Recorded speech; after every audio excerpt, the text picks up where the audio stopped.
Good morning students, सुप्रभात सभी को। आज फिर मार्गदर्शन ऑनलाइन क्लासेस में आपका स्वागत है। मैं Sushil Swami, geography lecturer, BA BEd second year के लिए अपने जो है जिस प्रकार से जैव भूगोल में हम पढ़ रहे हैं, जैव भूगोल में हमने जो है थर्ड यूनिट में हम पढ़ रहे हैं। थर्ड यूनिट में हमने जो है संसाधनों के बारे में पढ़ा है कि संसाधन जो होते हैं वो मनुष्य के लिए उपयोगी होते हैं, या अपने कह सकते हैं संसाधन वे होंगे जो मनुष्य की आवश्यकता की पूर्ति करते हैं, या अपने ये कह सकते हैं जो मनुष्य की पहुंच में होते हैं उसे अपने संसाधन कह सकते हैं। अब संसाधन जो होते हैं अनेक प्रकार से भौतिक संसाधन भी होते हैं, जैविक संसाधन भी होते हैं, या अपने कह सकते हैं कि भी प्राकृतिक संसाधन भी होते हैं, या अपने कह सकते हैं अनुपयोगितावादी संसाधन भी होते हैं। तो ये सारे जो है मनुष्य की आवश्यकताओं की पूर्ति करते हैं, इस कारण इनको जो है अपने क्या कहते हैं, संसाधन कहते हैं। अब मनुष्य के लिए हर एक वस्तु वो संसाधन है जो उसके उपयोग में आती है। अब हमें ये भी कह सकते हैं जब तक कोई वस्तु उपयोग में नहीं आती है तब तक जो है अपने ये माना जा सकता है कि वो वस्तु उसके लिए संसाधन नहीं है। जिस प्रकार से प्राचीन समय में जब तक हमें कोयले का ज्ञान नहीं था तब तक जो है हम ये कह सकते हैं कि वो संसाधन नहीं थे, और जब हमें उस कोयले का ज्ञान हुआ तो अपने ये कह सकते हैं कि वो हमारे लिए जो है संसाधन के रूप में काम में आ गए, या आप ये कह सकते हैं संसाधन जो है इस प्रकार से जो है संसाधन निर्मित होते हैं। किस प्रकार से कि भी मनुष्य जब उनको उपयोग में लेता है तो वो संसाधन बनते हैं। अब पूरी पृथ्वी पर जो है अनेक प्रकार की वस्तुएं पाई जाती है जिनका उपयोग मनुष्य करता है, तो वो उसके लिए संसाधन है। जिस प्रकार से अगर अपने कहें कि जल है, वायु है, या मृदा है, या धरातलीय संरचना है, इन सभी का उपयोग जो है मनुष्य करता है, ये उसके लिए संसाधन है।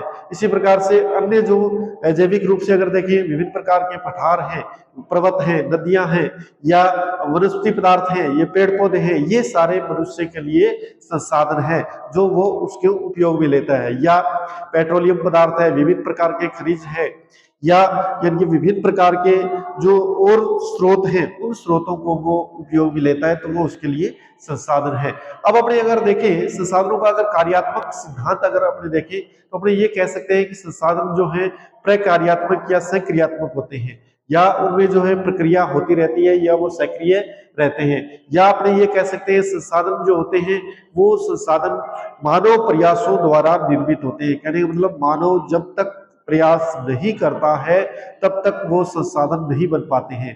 कहने का मतलब मनुष्य यानी कि अपने प्रयासों द्वारा, अपने यानी कि कार्यों के द्वारा उसको वो संसाधन बनाता है। इसी प्रकार से अपने कह सकते हैं कि भी संसाधन जो होते हैं वो गतिक होते हैं, स्थिर नहीं होते। इनके एक समय के लिए स्थिर नहीं होते, वो अलग अलग समय के अनुसार जो है परिवर्तित होते रहते हैं। जिस प्रकार से संसाधन एक पीढ़ी से दूसरी पीढ़ी में काम में आते हैं, फिर तीसरी पीढ़ी में, चौथी पीढ़ी में, इस प्रकार से संसाधन गतिक रूप से काम में लिए जाते हैं, वो स्थिर नहीं होते हैं। इसी प्रकार से अगर अपने संसाधनों का वर्गीकरण देखें तो संसाधनों का वर्गीकरण देखा जाए, संसाधनों का वर्गीकरण,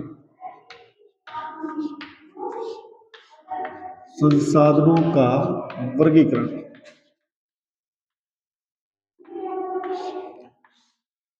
संसाधनों का वर्गीकरण में हम कह सकते हैं कि संसाधन मुख्य रूप से दो प्रकार के होते हैं। कौन कौन से?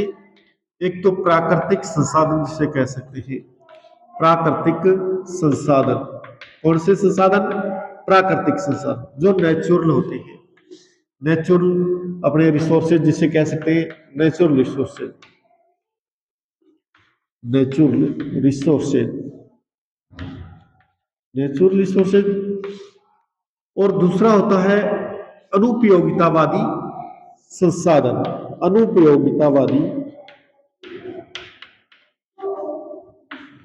अनुपयोगितावादी संसाधन।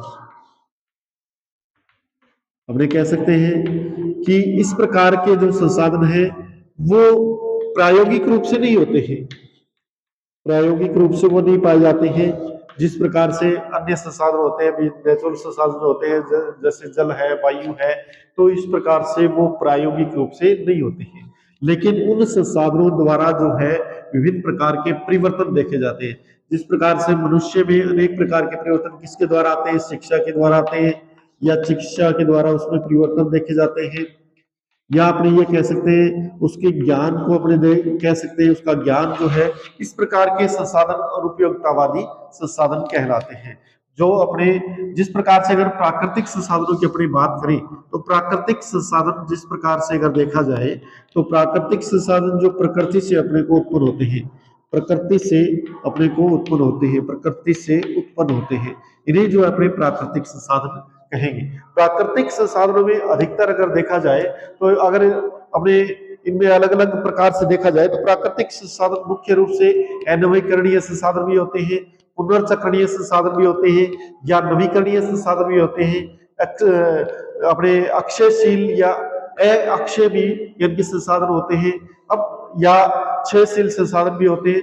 तो कहने का मतलब ये संसाधन जो है विभिन्न प्रकार के संसाधन में पाए जाते हैं। जिस प्रकार से अगर अपने कहें प्राकृतिक जो संसाधन होते हैं, प्राकृतिक संसाधनों अगर देखा जाए तो प्राकृतिक संसाधन प्रकृति से उत्पन्न होने के कारण इन्हें जो अपने ये कह सकते हैं कि भी इनकी अगर विशेषताएं देखी जाए या इनके जो प्रकार अगर अपने देखें तो ये नव्यकरणीय, ये अनव्यकरणीय संसाधन भी होते हैं।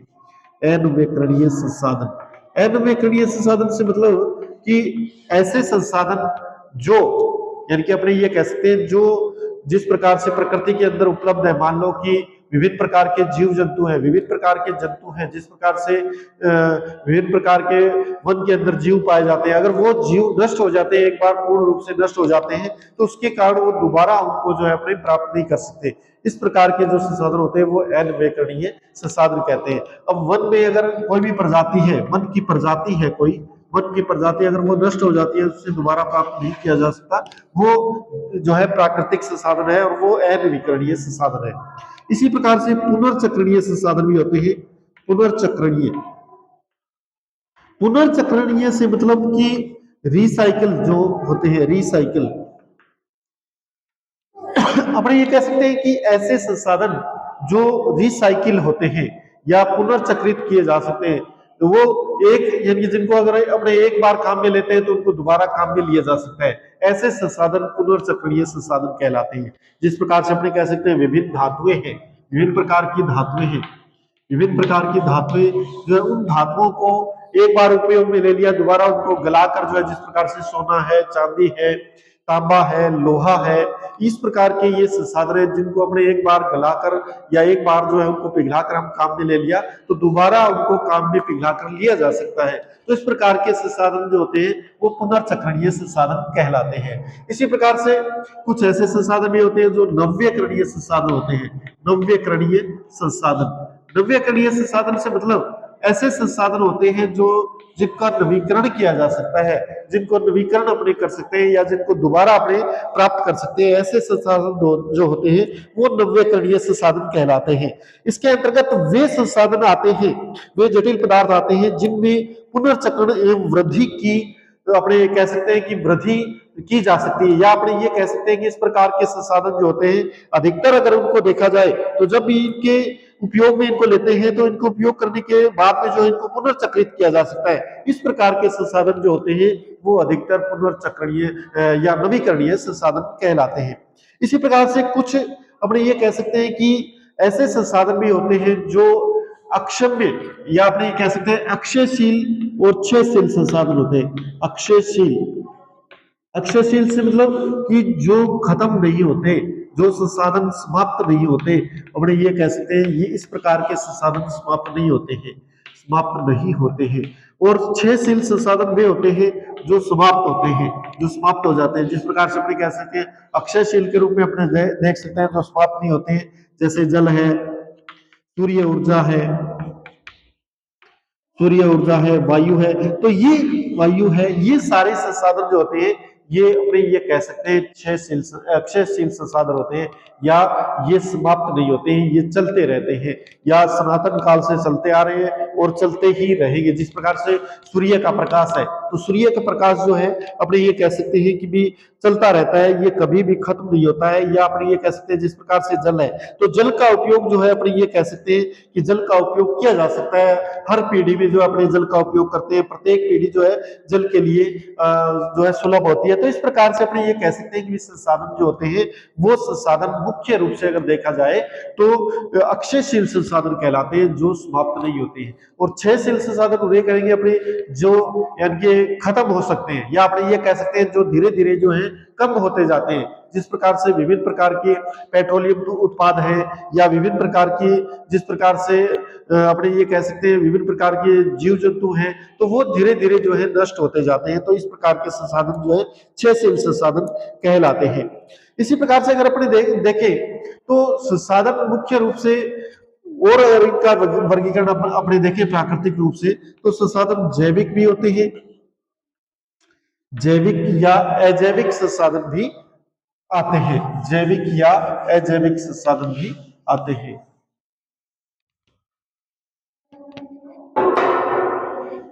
संसाधन मुख्य रूप से अगर देखा जाए तो जैविक या अजैविक भी होते हैं।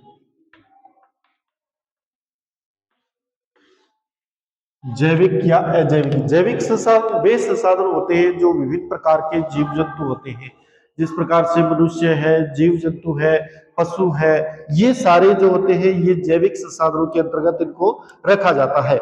जैविक संसाधनों के अंतर्गत जीवित जीव जो है अपने सम्मिलित किए जाते हैं, जैसे जिसे अपने ये कह सकते हैं कि वनस्पति संसाधन तथा विभिन्न प्रकार के जो जीव हैं उनको अपने जो है शामिल इसमें करते हैं। इसी प्रकार से मनुष्य संसाधनों के अंतर्गत अपने ये कह सकते हैं विभिन्न प्रकार के उनके उत्पाद हैं, जैसे कृषि से संबंधित है या जिसे अपने विभिन्न प्रकार के वनस्पतियों से संबंधित है। तो ये सारे जो संसाधन होते हैं ये जैविक संसाधनों के अंतर्गत आते हैं। इसी प्रकार से अजैविक संसाधन अजैविक संसाधन वे संसाधन होते हैं जो अपने ये कह सकते हैं कि भी अजैविक प्रक्रिया से, या अपने ये कह सकते हैं कि जिनको अपने जिनमें जीव जंतुओं की संख्या या जीव जंतुओं की मात्रा नहीं पाई जाती है उन्हें अजैविक संसाधन कहते हैं। अजैविक श्रेणी में उनको रखा जाता है। अब जैविक संसाधनों के रूप में अगर अपने देखें विभिन्न प्रकार के जो संसाधन हम देखते हैं तो उनमें जो है अपने जिस प्रकार से वायु है, सबसे पहले अगर वायु को अपनी बात करें तो सबसे पहले वायु है।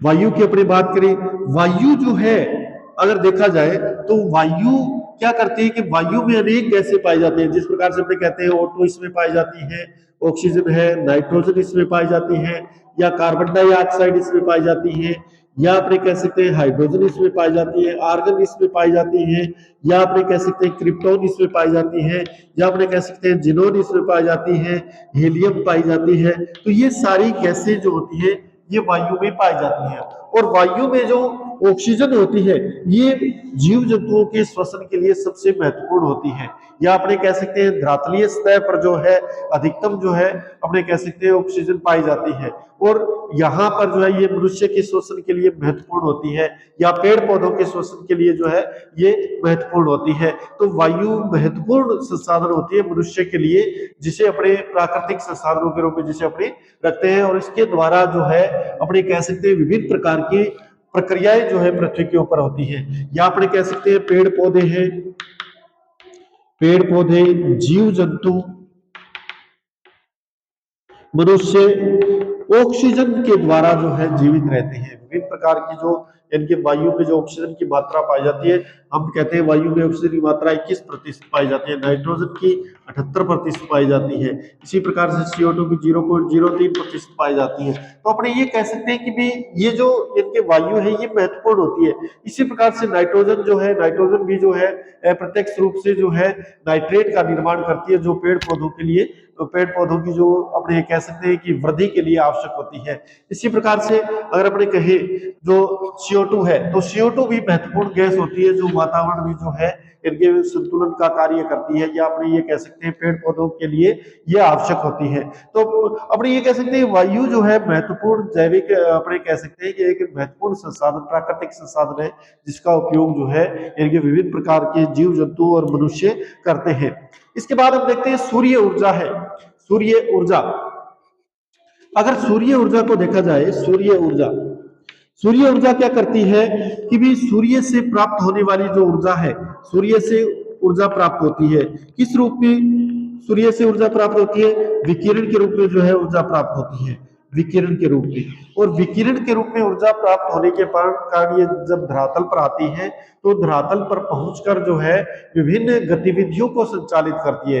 अपने ये कह सकते हैं सूर्य ऊर्जा के द्वारा जो है पूरी प्रकृति जो है संचालित होती है, या अपने ये कह सकते हैं सूर्य जो है महत्वपूर्ण जो है एक स्रोत होता है जो पूरी प्रकृति को संचालित करता है। और इस प्रकार से जो है सूर्य ऊर्जा के कारण जो है विभिन्न प्रकार से वाष्पीकरण की क्रिया होती है, वाष्पोत्सर्जन की क्रिया भी सूर्य ऊर्जा के कारण होती है, या अपने कह सकते हैं वायुमंडल जो गर्म रहता है, वायुमंडल में गर्मी जो है वो भी सूर्य ऊर्जा के कारण रहती है, या अपने कह सकते हैं जो जलीय संरचनाएं हैं वो जलीय संरचनाएं या महासागर हैं, या अपने कह सकते हैं विभिन्न प्रकार की नदियां हैं, झीलें हैं, तो वो सूर्य ऊर्जा के कारण वो भी जम नहीं पाती है, यानी उनमें बर्फ नहीं बन पाती है। कि किस कारण? क्योंकि टेम्परेचर जो है सूर्य टेम्परेचर उत्पन्न करता है, या टेम्परेचर के कारण सूर्य ताप के कारण ये सभी प्रकार के पदार्थ जो है कभी भी अपने ये कह सकते हैं सूर्य ऊर्जा उसमें काम में ली जाती है। तो इस प्रकार से सूर्य ऊर्जा जो है महत्वपूर्ण होती है।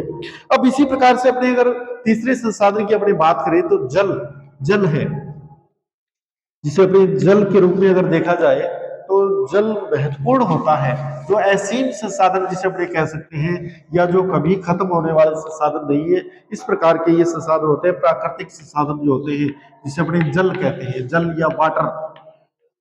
तो जल जो है पृथ्वी पर हम देखते हैं कि लगभग 71% जो संरचना है पृथ्वी की, वहां पर जल की मात्रा पाई जाती है। और जल विभिन्न रूपों में जो है काम में लिया जाता है। अपने ये कह सकते हैं जल का उपयोग जो है, जल के बिना अपने ये कह सकते हैं जीवन नहीं है, या जल है तो कल है, ये अपने कह सकते हैं जल है तो कल है, या जल ही जीवन है, अपने ये कह सकते हैं जल ही जीवन है।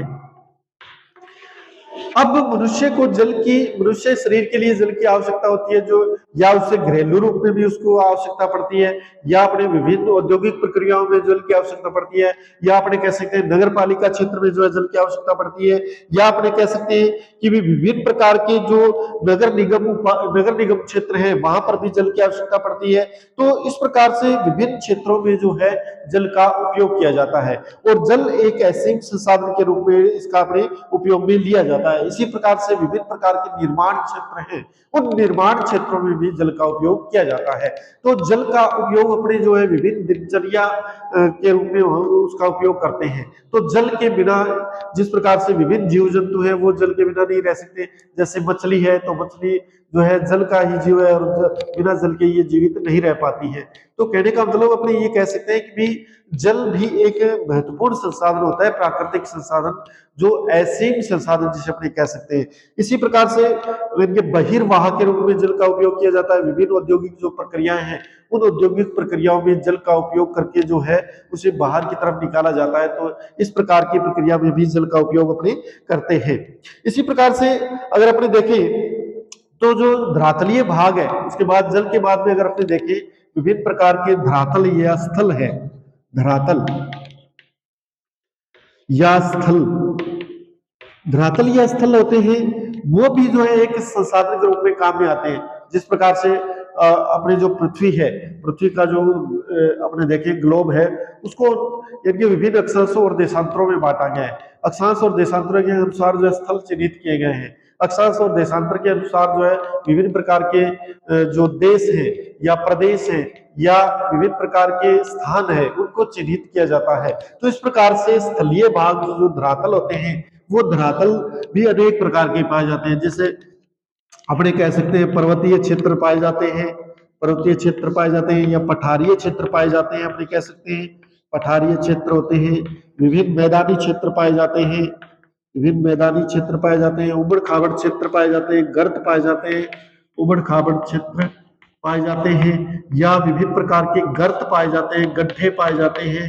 तो इस प्रकार से अपने कह सकते हैं धरातल जो होता है वो धरातल भी मनुष्य के लिए एक संसाधन के रूप में काम में आता है, और इस धरातल पर मनुष्य निवास करता है।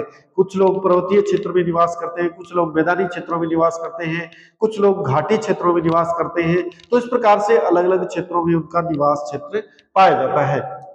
इसी प्रकार से अगला प्राकृतिक संसाधन अगर अपने देखें तो इसमें मृदा आती है। मृदा भी महत्वपूर्ण संसाधन होता है, मृदा भी महत्वपूर्ण संसाधन होता है। किस प्रकार से? मृदा या मिट्टी, मृदा या सोइल, या जिसे अपने कह सकते हैं मिट्टी, मिट्टी मिट्टी जो होती है वो विभिन्न प्रकार से अपने देख सकते हैं उपजाऊ भी होती है और अनुपजाऊ भी होती है। कहने का मतलब मिट्टी उपजाऊपन भी उसमें पाया जाता है और उसमें जो है अनुपजाऊपन भी पाया जाता है। कहने का मतलब मिट्टी में जो है अपने ये कह सकते हैं जिन क्षेत्रों में मिट्टी उपजाऊ होती है वहां पर जो है अपने ये कह सकते हैं वहां पर विकास अधिक होता है, या अपने ये कह सकते हैं वहां पर जो है विकास की प्रक्रियाएं अधिक देखी जाती हैं। और जिन क्षेत्रों में मिट्टी अनुपजाऊ होती है या बंजर होती है वहां पर विकास की प्रक्रियाएं बहुत ही कम होती है। तो अपने ये कह सकते हैं मृदा महत्वपूर्ण एक है, यानी किसी प्रदेश या देश का महत्वपूर्ण जो है संसाधन होता है जिसके द्वारा जो है विभिन्न प्रकार के प्रदेशों के विकास की संकल्पना की जाती है।